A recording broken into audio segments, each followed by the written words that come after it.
Well, that went exactly as planned. No, it didn't either.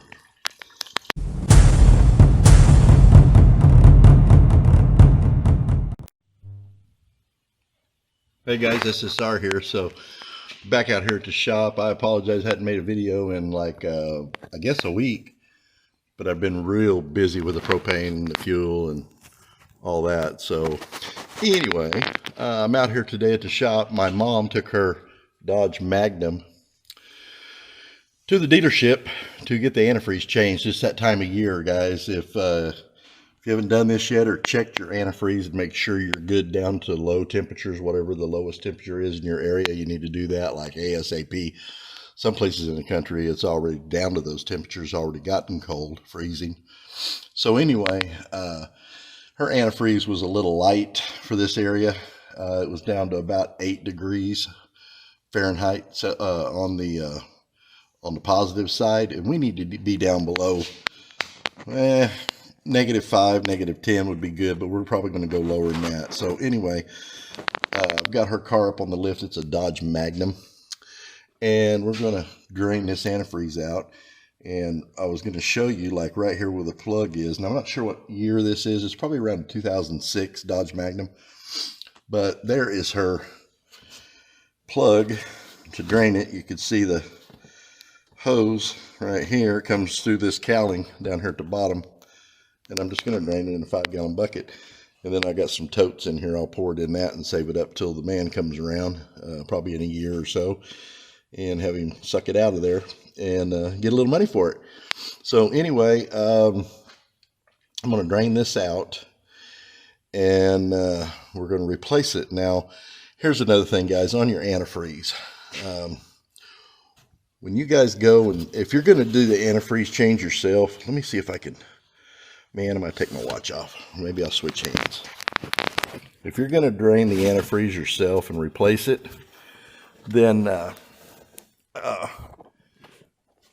my recommendation is not go and buy the 50-50 mix, because that's really expensive. You're paying $14 a gallon, $15 a gallon, whatever it costs, $16 a gallon for half a gallon of water. You can go get your concentrate, 100% antifreeze. Go to Walmart, get you a gallon of distilled water. It's the same thing. Mix it 50-50, half and half, and put it in your engine after you've drained your old stuff out. I think a lot of the auto parts stores like O'Reilly's and AutoZone and a lot of those recycle antifreeze, so you can do it yourself and save you a ton of money. My mom took her car to the dealership here, and they wanted $260 to change this antifreeze. So I'm going to do it for about, I don't know, under 40 bucks. I think she got 2 gallons of concentrate and 4 or 5 gallons of distilled, which she didn't need. But anyway, so 2 gallons of concentrate, that should make about 4 gallons of antifreeze. Let's see. No, it would be, 4 gallons. So anyway, that's more than enough, I'm sure, to fill her car back up. So anyway, I just wanted to bring you that little bit of information, and that's what I'm doing right now. So when I pulled that plug out of there, it's wasn't trying to pull it out. I thought I was going to unscrew it just a little bit, and it was going to let the antifreeze out slowly into the bucket, out that little tube right there. Well, that's not what happened. As you can tell, that hadn't been out in a long time, and it was tough getting it out of there. But when it popped out, it just started coming out everywhere.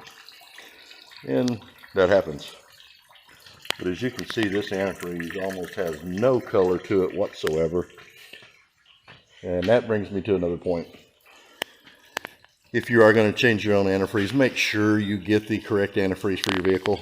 Do not just go in there and just buy the cheapest stuff on the shelf, because it be the old classic green. And I have seen people put the classic green in newer vehicles, and when you mix that classic green with some of this newer stuff, it turns to a clay, and it will plug your radiator up like ASAP. It'll plug it up quickly. So just keep that in mind when if you're going to do it yourself. Get the antifreeze that your engine calls for. Make sure you drain it all out. Or anytime you're putting antifreeze in your car, make sure you get the right stuff, because if you mix that old classic with the newer stuff, I've seen it where it actually turns to clay in the radiator, plugs the radiators up completely, and pretty much got to replace the radiator if you don't burn the engine up. So anyway, just thought I'd share that little tidbit with you. So here's another thing, guys, too. When you get that out of there, there'll be an O-ring either here or here. Now I looked at this, and I think that very center piece there with the little blocks in it, you can see, if I cut one of them blocks out of there, I think I could just put the O-ring back here and then with a quarter turn drain it. But as you can see, this thing's already part of the thing right here, the screw. Part of it's already been broke off and pulled off, and it was a bear to get it out of there. Couldn't really get a hold of it where it was at very good. But I went ahead and replaced the O-ring, and I didn't have a Mopar O-ring, but I did have O-rings here, so I went ahead and put a new O-ring on it. And like I said, I think like that's off and locked with it like this, so a quarter turn backwards is unlocked.